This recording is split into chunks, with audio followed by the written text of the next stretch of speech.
Hey everyone, Nick here from Talking Cardboard, and today I'm going to be doing a special unboxing video, and you're probably sitting there right now thinking, oh my gosh, what has Nick done now?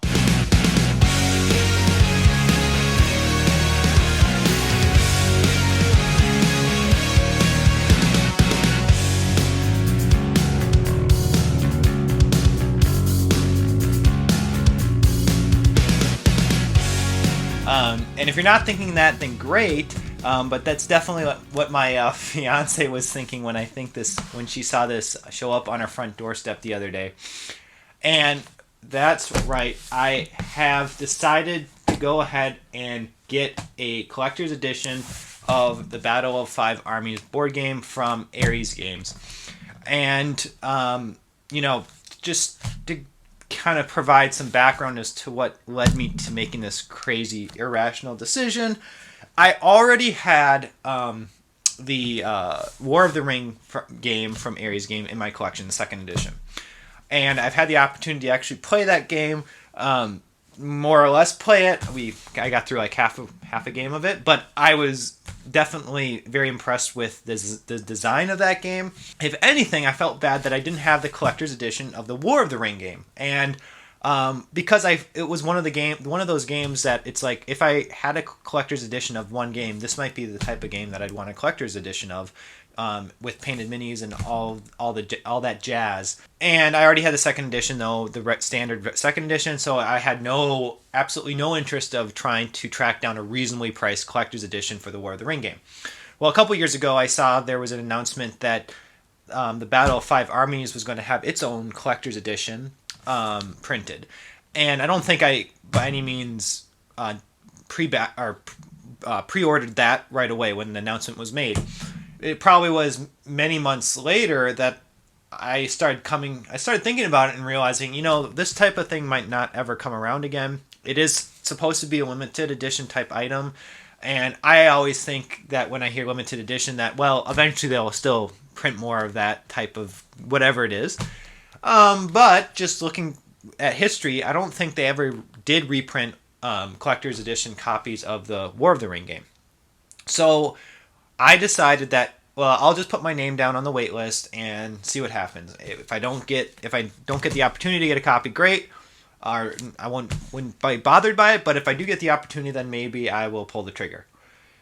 So months and months go by, and finally, a few weeks ago, I got an email saying, guess what?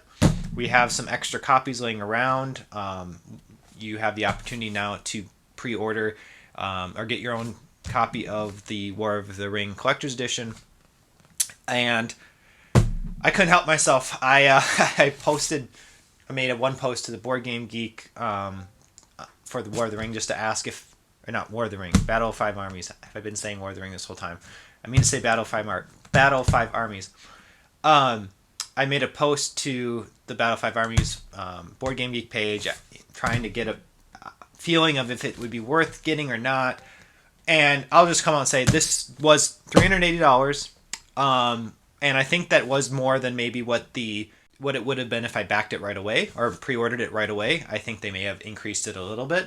But that was with zero shipping, or there was free shipping. So honestly, this shipping alone for something like this could easily have cost probably $50. So the fact that that was included in the $380 to me makes that amount much more digestible.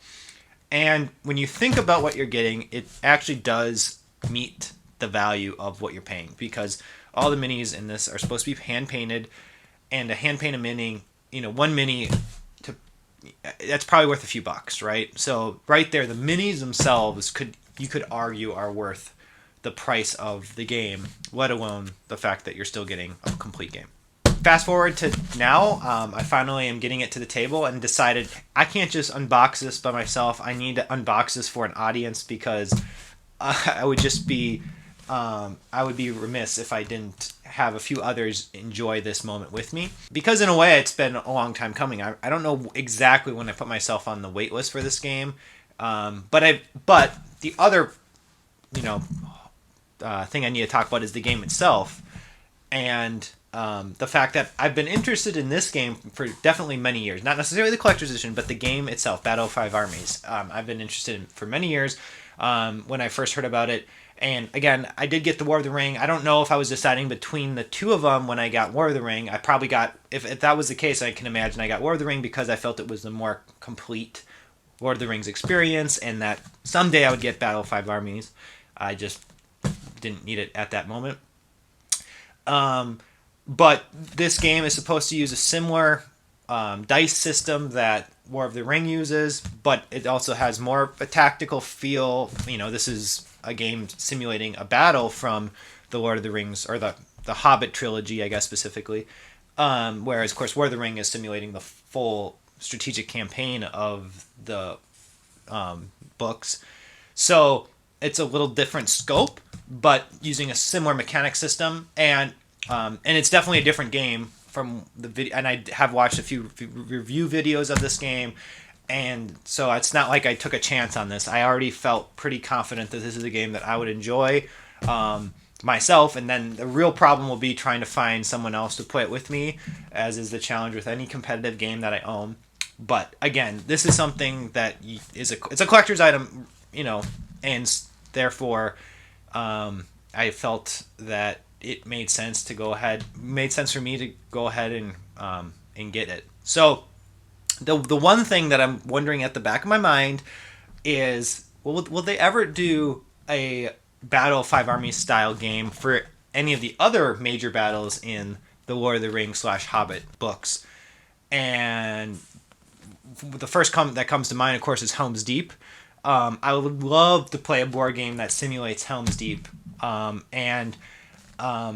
Similar to Helm's Deep was the Battle of Minas Tirith. And, you know, I'm surprised that to this day there aren't any games that really try to simulate those battles of the series, since they are so prominent, especially in the movies, of course. You know, they take up so much time in the movies. So the fact we haven't seen a board game version of those battles is very surprising to me. There is a Lord of the Rings miniatures game, I know, that probably has scenarios for those battles, but not like a board game type game that simulates those battles.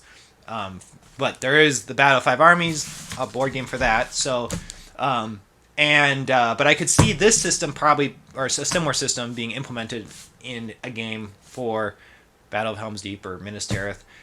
By no means do I have reason to believe that's going to ever happen, but I will make a prediction that will eventually happen, because again, I can see that being a very hot selling item if that were ever to be designed, or just, you know, even if it was a game that was completely unrelated to the Battle of Five Armies and War of the Ring, just a game that allows players to recreate those battles themselves at home with a board game would be really cool in my mind. But enough about things that don't exist. Let's get to the actual unboxing of this monstrosity. Alright, so there's this that says designed for recycling, and it's an envelope. I'm just going to go ahead and... Okay. So, for some reason, and I'll probably have to look up why this is, but they provide a character card. Or this is a character card, I think, and then maybe this is like I believe this is maybe a battle card. Alright, so it's cardboard, and now I'm looking at the game itself with some styrofoam corners. There you guys go. And this is always fun trying to take a box out of a box. Actually, in this case, they did a good job of making it not so difficult. So, set this down. Okay, so plastic obviously around the box. I'll get this off with the scissors. And I will say, the one thing that I found out when investigating this that I was a little disappointed about is it looks like the collector's edition of War of the Ring, at least one of the collector's editions of War of the Ring, came in like a wooden kind of box, and it just looked that looked like something. I've never seen a board game look so deluxe in my life. Like, this is obviously a nice box and everything, but that wooden thematic, I can't remember exactly what it was. Oh, I remember now. It was like a wooden book, and that's what the game was in, was this giant wood. And I don't know if it was actually made out of wood, but it looked like it was made out of wood.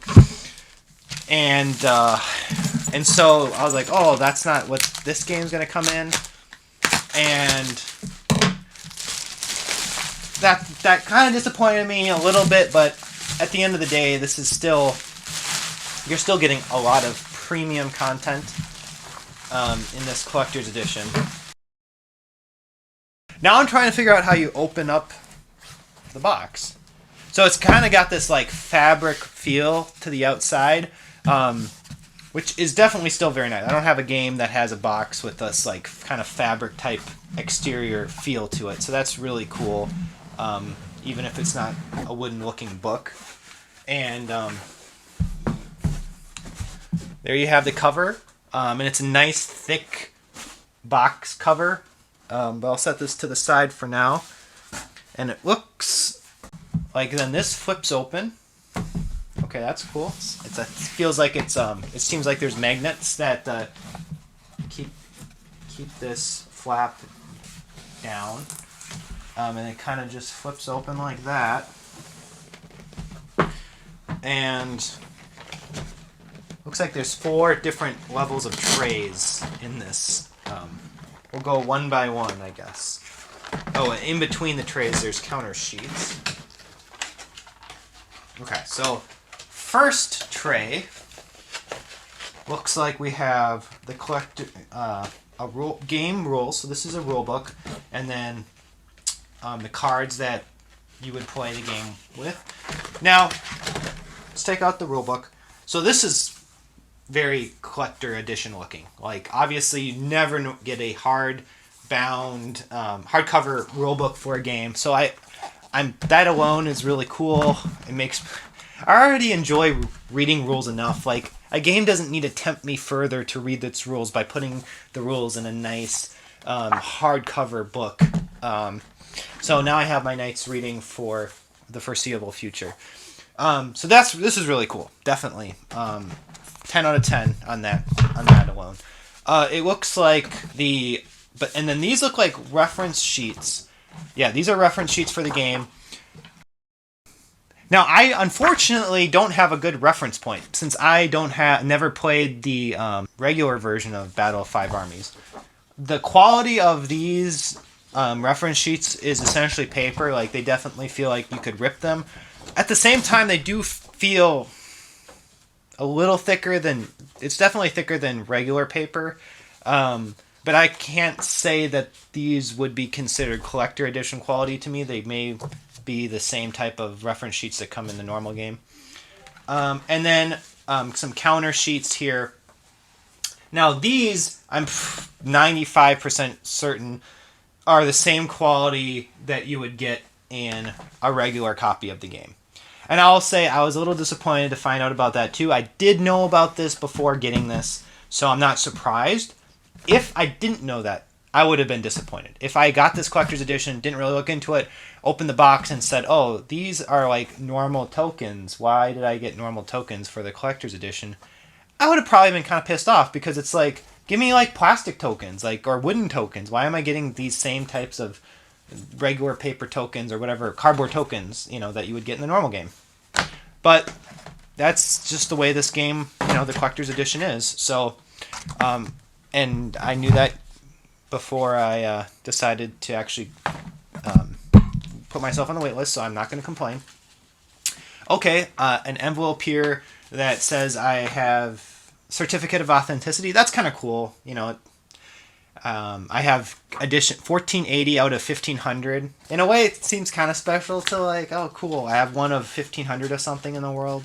So I don't know if I'm ever actually going to frame this or something. Like, that seems a little too much. Maybe I'll just leave it in the box. But so far though, I'm still pleased with everything. And like I said, this rule book is really exciting to pick up and look at. I'm not going to unwrap these cards just for the sake of time because they're shrink wrapped. But also for the cards, I'm again 95% sure they didn't do anything special quality-wise for the collector's edition with the cards. Again, had I not known that, I would have been very disappointed. I would have wished, like, give me the quality at least that you get in a Too Many Bones game, right? Like that really thick, glossy material instead of kind of the traditional cardstock, whatever you want to call this, or whatever the regular, it's just the regular game quality. So they're in the same size too. The regular game, these are still probably nice cards for a normal board game.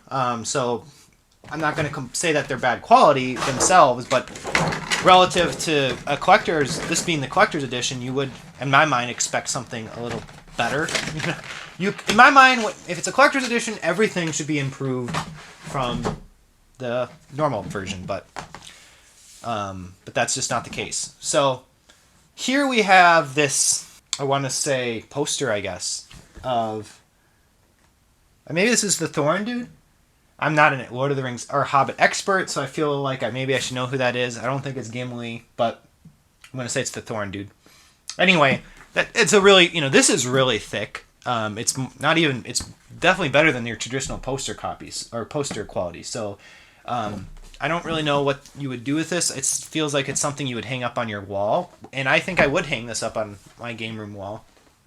So not sure if I would want to get a frame for it. I mean, it's such a good quality by itself, you don't really need a frame for it.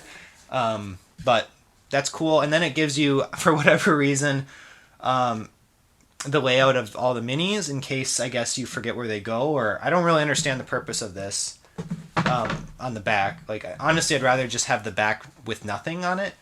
But there must have been a reason for that. And now we have the minis themselves here. So, as advertised, all these minis are painted, and it's kind of, I know it's glossy, that white reflection is kind of annoying, so I'll go ahead and take some of these out. So we have the Eagles. I'm not one to critique painting of minis. Could these minis be painted in even more detail? Probably, but they are painted, and this is fine. This is good enough for me. I feel like they could have done a little more detailing. The focus is obviously kind of bad here, but if you can notice, there's not a lot of detail work. The faces don't even really look washed, maybe. So again, what's the expectation for a game that comes with painted miniatures? I'm not one to really say. So, and I don't know if this is... Oh, this must be Bilbo. I was going to say it's Frodo, but no, Frodo... I know enough about Lord of the Rings to know Frodo I don't think was in existence yet. So, this must be Bilbo. And I know, apologize for the camera not focusing. But his face also is bland. This obviously must be Gandalf. So they're painted, but almost it looks like it's just base coats, base layers, and no, like I said, no real washing and no real detail work. Some elf dude, I'm guessing. It's still time. I know very well how time consuming it would be to just do all of this. This is hours upon hours, for me at least, of work. Actually, right now, the dwarf here is probably my favorite mini so far.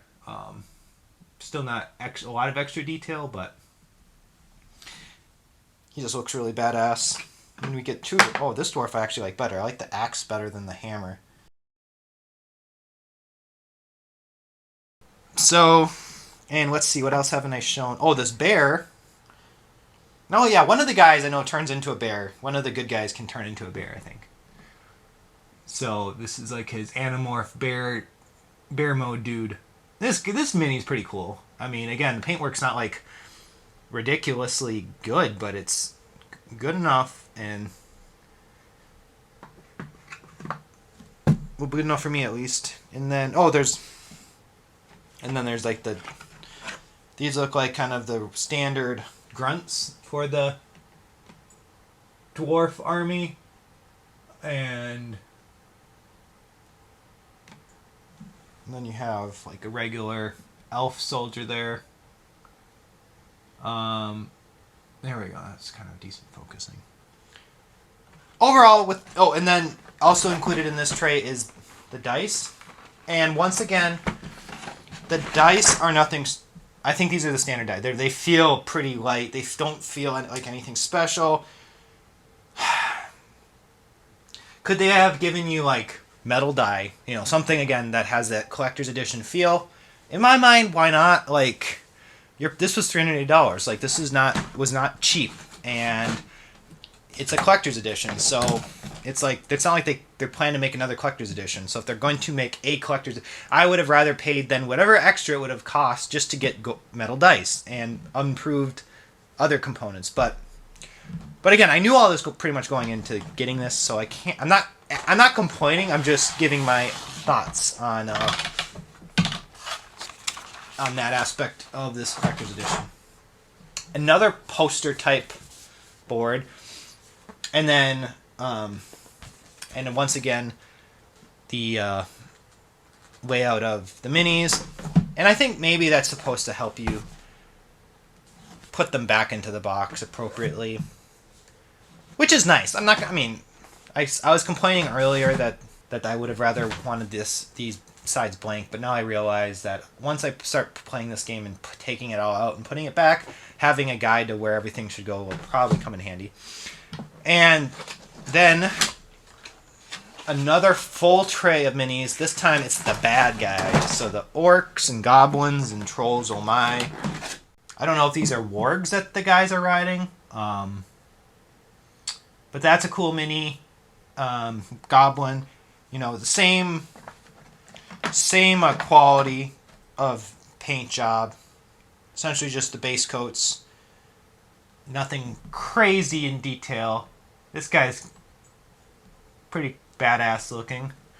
I don't know if this is like a cave troll type dude. Little bat guys. They look kind of menacing.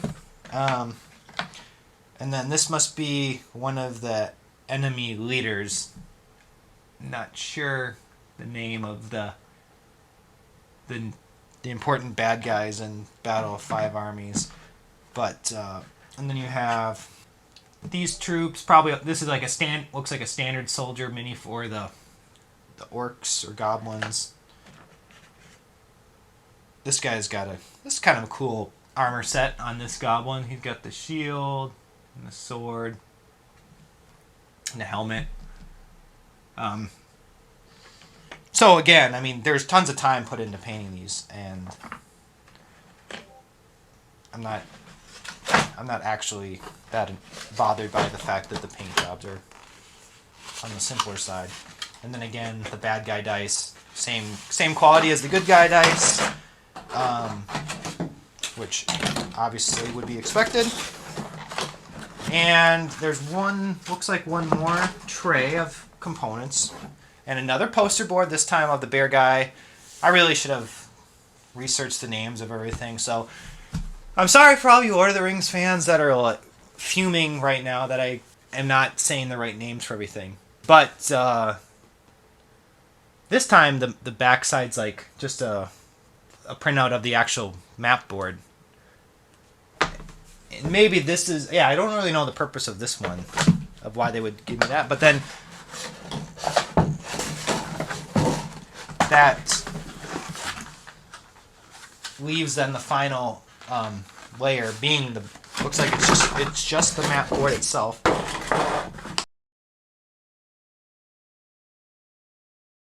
Here's the board. I'm not going to get a ruler out to measure it for you guys, but you can see at least compared in reference to me. I want to say this game comes with a bigger board than the standard version, or the collector's edition comes with a bigger game board than the standard version, which obviously is for any kind of combat game where you have dudes on a map, the bigger the map, the better, because one of my biggest pet peeves with these types of games is that you have so many minis crammed into one area that you don't even know anymore which area they're in because they are overflowing into the other areas. Assuming it is a bigger board, that is a an actual benefit in gameplay, a functionality, which is nice. So, board quality wise, and besides the fact maybe it being actually bigger than what comes in the normal version of this game, the standard version, I don't feel like the quality is anything ridiculous. It seems as thick as a regular game board would be. So I don't really know. I didn't really have expectations for a more premium type of board material, but and it's not. Yeah, I mean, it is what it is. I guess that's just my feeling on the matter. Is that yeah, the board is it's fine. It's nothing like whoa. This feel. I would not like take this out if this was in a normal game, or if I just found this board laying somewhere. I wouldn't be like, oh, this has to belong to a collector's edition, just based on how it looks and feels. There's this kind of sheen on some of the you can see like glossiness. I don't know if that's part of if they include that in the regular version, regular game board.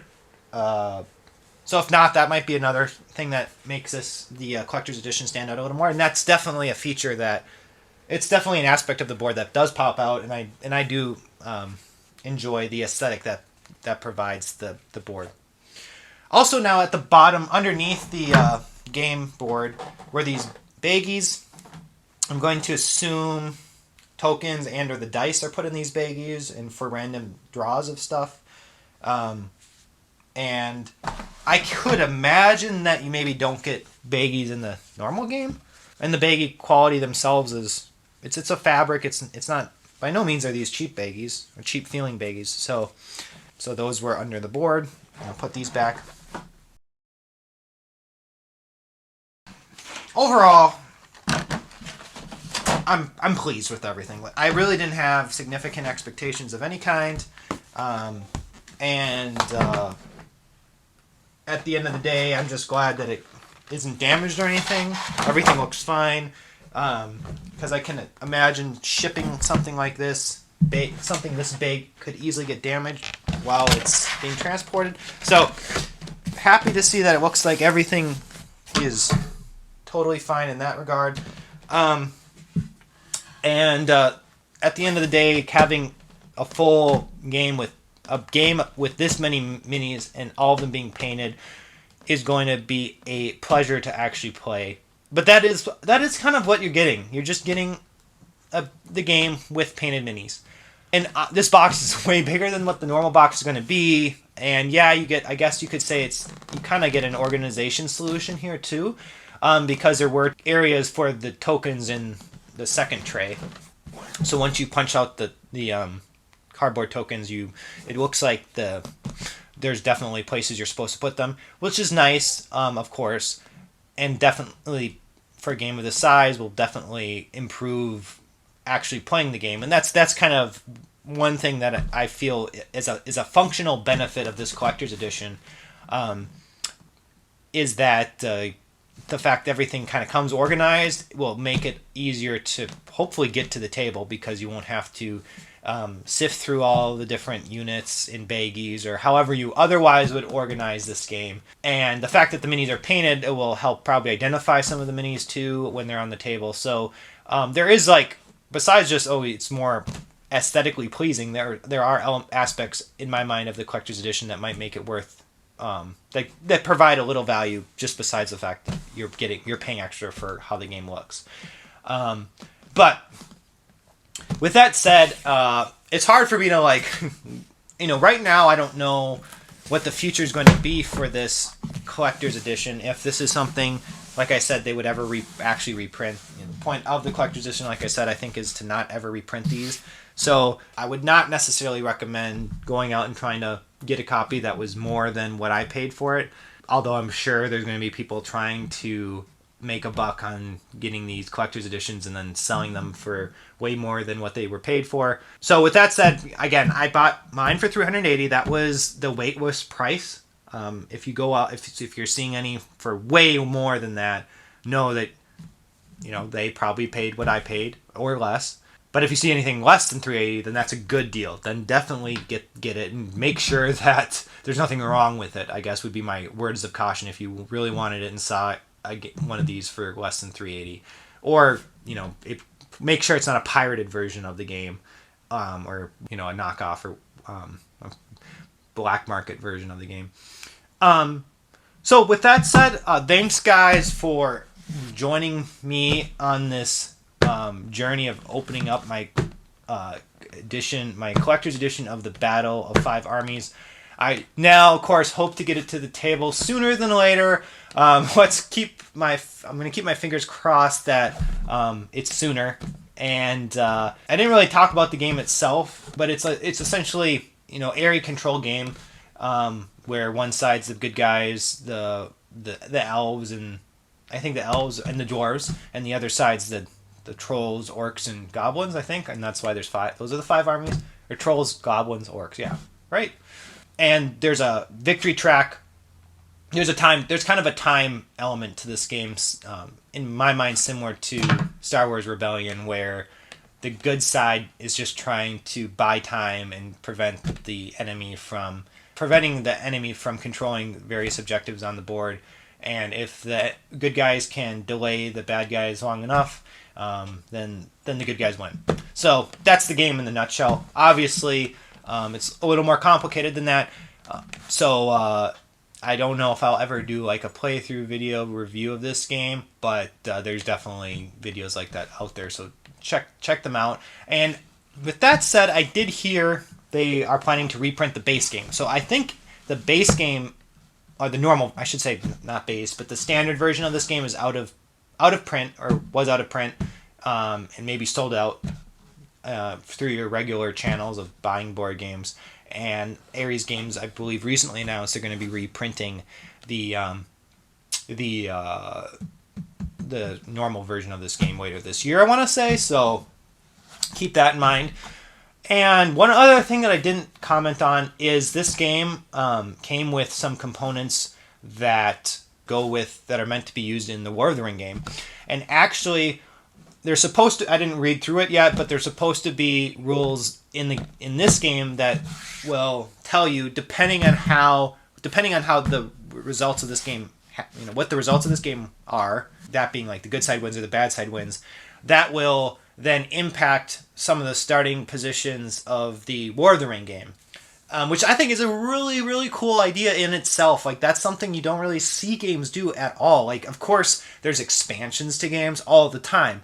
But to have basically a standalone game and another standalone game, and have that one standalone game actually impact, the results of one standalone game impact the starting conditions of how another standalone game will start or set up, is a really cool idea. And honestly, I think that's something that really should be experimented more with in the board game hobby. So for any designer, or for any publishing company with 2 games that are very similar but different, somehow connecting those games, like now Battle of 5 Armies will be connected to War of the Ring with this added element that they introduced, is a really cool idea, and I think definitely should be taken advantage more often, because as a player, that to me as a player makes this game then more. It makes you, first of all, get to play both of these really fun games, or encourages you to get both to the table, because of course after you finish this game, whatever side wins, it's like, okay, well now let's try Lord of the Ring and use the results of our Battle of 5 Armies round. I'm pretty confident that's more or less what they did with this collector's edition, and I imagine those elements will be part of the next print run of the standard version of the Battle of 5 Armies game 2, but don't quote me on that either. But anyway, something I wanted to mention. Alright, well with that said, thanks guys for taking time out of your day to watch this video. I really appreciate it. Again, I'm Nick from Talking Cardboard, and hope to see you guys again soon.